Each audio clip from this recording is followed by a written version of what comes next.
Hi, I really miss you. I made a video last week for a group of teachers that I work with to help them create their own videos to connect with their students better. And I really wanted to share it with you because I want to see more of the people that I love making videos, sharing them online, whether that's YouTube or Facebook or whatever, because I want to see your faces. And so if you've ever wanted to make a video but you weren't sure how to start, or you were nervous about the quality or something like that, then this video is for you. I hope you find some of the tips helpful. I'd love to see what you create, so definitely send me a link of any videos that you post. Tell me about what you're doing in isolation. Tell me if you've cooked any cool recipes, if you've had great naps, if you've gone for any cool walks, if you've watched a cool show on Netflix, if you've rearranged your closet 3 times, or even if you've done none of that. I would just love to see your face. Here's how to make simple videos to share online from Stump Kitchen to you. I also just want to give a shout out and a big thank you to my patrons. You have been with me in my heart throughout this whole Stump Kitchen process, and I could not be doing this without you. So thank you for being you, and I love you so much. Stump Kitchen, gluten-free vegan eats, Stumptastic treats. Do not fear, I'm here to help with some quick video tips that are going to make filming so much easier. So the first tip is don't stress about it being perfect. You do not need expensive equipment. You don't need to have any experience. We're in this together. It's going to be real simple, and we're going to keep the stress level really low. When I started Stump Kitchen, all I had was an iPhone, and my partner who filmed me, I didn't even have a tripod, and here I am now. As for the type of smartphone that you need, any will do. All the ones made in the last 5 years take excellent video, and they have pretty good audio. Whatever you have right now, or if you can borrow one from a partner or a friend, that's going to be great. Depending on how long you'd like to film your video, your phone may or may not have enough memory space for that, and so you can think about how long your video is going to be, and if you don't have a lot of memory, you can either delete a bunch of pictures, or you can just take a few shorter videos and upload them one at a time. You can also look into your phone settings under video quality or picture quality. It'll be in that general area, and you can pick a middle range video quality. Usually they come preset for the middle range video quality. Sometimes if I'm using my iPhone, I'll go to the highest setting, which uses a lot more memory and it fills up very fast. So you can go pick like the 720 option. That's a really good option for filming when you're doing it this close. Anything above that you can definitely use if you have the space. It produces a bit of a better quality. Watch your phone, because it might stop recording on you and you might not notice because you've run out of space. And depending on what phone you have, you can just quickly Google, how do I change video recording settings for a Galaxy, for an iPhone, and it should walk you through that. But if you're having any issues with that, I can help troubleshoot with you for your specific phone. So the next tip is film horizontally, which is this wide way, not vertical. That's no fun. That's good for TikTok. So nice and wide like this. Yeah, so much space. This is me using my hand. Look how smooth and steady I am. I haven't had coffee today. Something else that I wanted to mention is practice what you're gonna say before you start your video, especially if you only want to take maybe 1, maybe 2 takes and really perfect it. So write down your key points, make yourself a little plan, make yourself a little outline, and it's totally fine to look down at your notes before you're gonna say something to the camera, but just try to practice the flow of it and keep your information in as small and bite-sized chunks as you can. We lose interest in videos within the first 3 minutes. That's like the average attention span for people watching videos right now. So if you change it up, change your topics at least every 3 minutes, or change your activities or change focus, that's going to make it a lot more interesting for them as well. Practice makes perfect. Talking to a screen is weird and hard. Make it as animated and awesome as you can, and they're going to love it. This is something I love so much. It is a little tripod that you can get from the dollar store. This is the attachment for it. It comes with legs as well, but I have lost mine, so I just use it with my Gorilla Pod that I have, and I'll show you how that goes on. You just stick it on like that.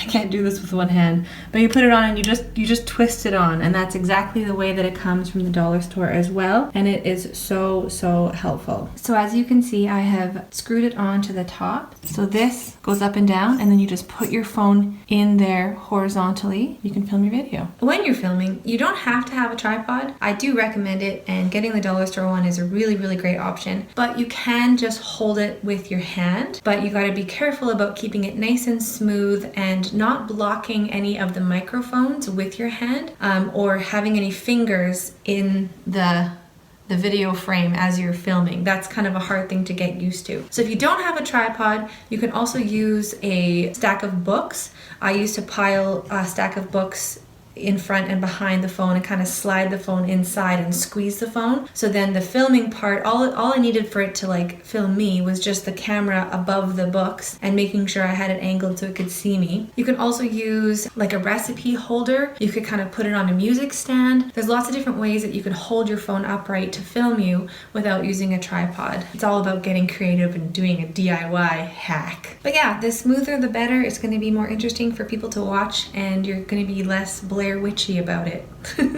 So as you can see, I am in the middle of this frame, and my head is near the middle of the frame, about a third of the way between the top and the bottom, a little bit above halfway here. And that is a nice visual to look at. You can get closer like this if you want to.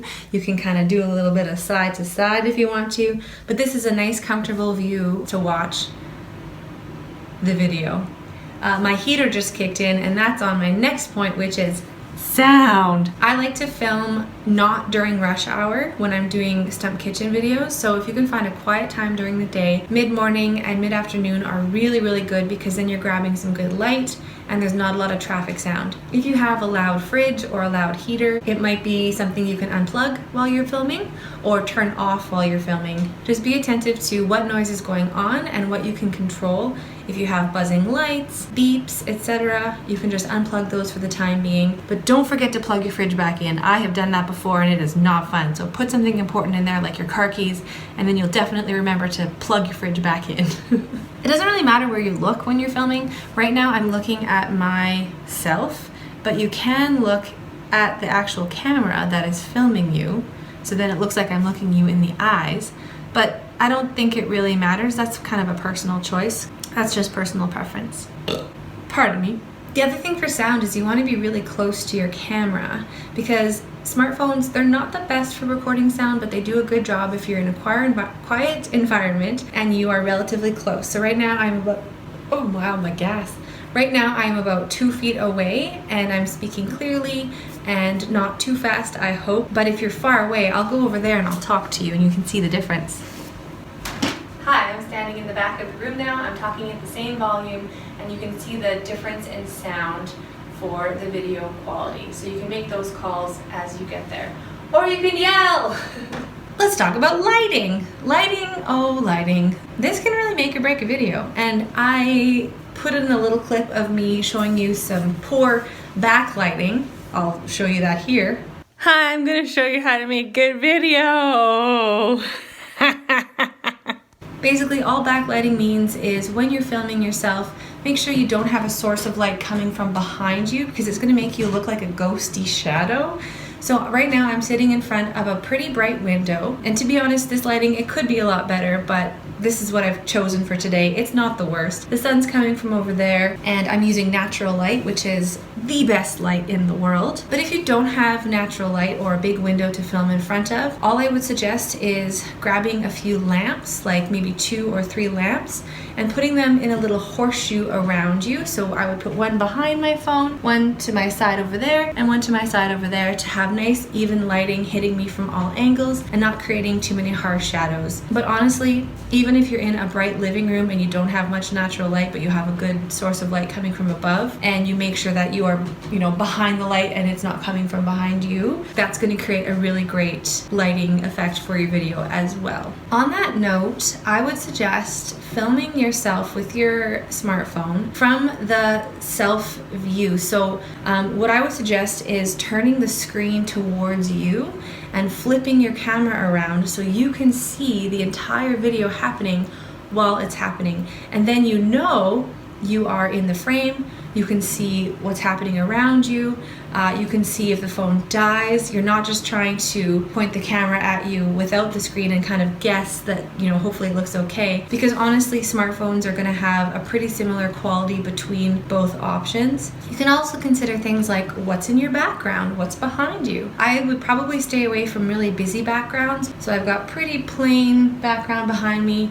And when it gets too busy, it's not that comfortable to look at, and then you get kind of drowned out by what's around you. Many smartphones have built-in autofocus when you're doing video, especially when you're doing slow static video or you're moving to something not too quickly. They follow the focus very, very well. But if for some reason you notice that you're filming yourself and you look a bit blurry, many smartphones will have a feature where you can just touch your face right on the screen, and then it refocuses right to that point. So if you ever get out of focus, just try touching it and see what happens. And if not, you can just wait a little bit and get back into focus and then start your video. But like I said, usually focus issues are not huge with smartphones, but if you have any further issues or questions with that, just give me a shout. Other thing that's really important for smartphones is clean your lens, because we touch them with our grubby hands and stumps all the time. So take a microfiber or some clean cotton and make sure you're cleaning your lens on both the screen side and the camera side, depending on which one you're going to use. And do that before you film, and you shouldn't have any blurry spots or smudgy spots. And it's just nice practice to do anyway. Another trick that's really helpful is put your phone in airplane mode before you start filming, because then you're not going to get interrupted by texts and emails and stuff and phone calls. So turn it on airplane mode in your settings, and then you won't get any signals interrupting your filming as you go. After all this, if you don't want to use an iPhone, or you don't have one, or you don't have a smartphone or a tripod, you can also use your laptop, or you could borrow a laptop. And all laptops currently have a function where you can take a video of yourself using the laptop camera. I have a Mac, so I can speak to that. I just use the app called Photo Booth. It's on every Mac, and you just click to the video setting and start, and it'll count down from 3 and it'll take a video of you. They do a pretty good job. They're not as good as smartphones, but they will work in a pinch.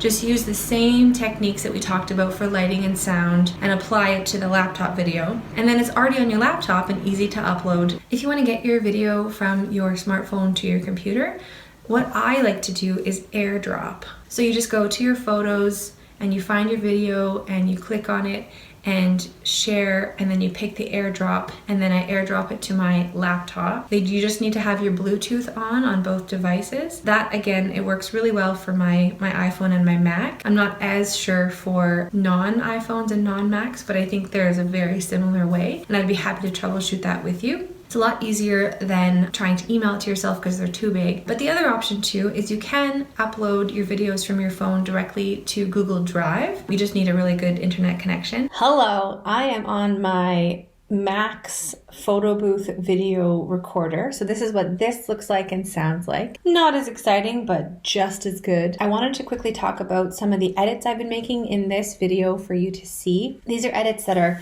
completely unnecessary, especially if you've practiced a lot and you don't have too much dead space between transitions, etc. Wow. Or burps. But if you want to do some simple splicing and combining of clips and taking out bits that you don't want, or even adding some simple text on screen or adding some photos, I can definitely help you out with that. First of all, iMovie is something that comes on Macs, and it's pretty good to use, especially for simple stuff like just splicing and cutting and putting together. And you can also get apps for your phone as well. There probably is a PC alternative. I'm not familiar, but I would be happy to research that and help you through that as well. I use Final Cut Pro. That's a $400 app that you buy and use, so I wouldn't recommend that.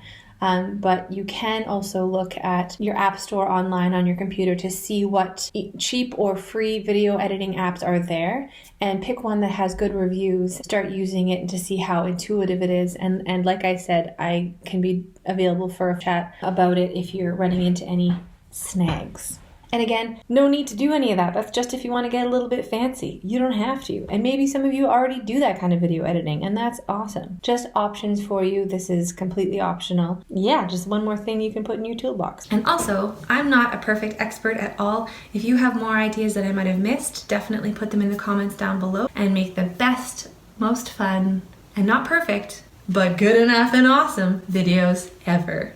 Thank you so much for watching. If you haven't already, I would love it if you subscribe to Stump Kitchen. You can also support Stump Kitchen on Patreon. It's a wonderful way to support creators directly and to thank them for the work that they're doing. We'll see you next time on Stump Kitchen. Bye. Stump Kitchen, gluten-free vegan eats Stumptastic treats.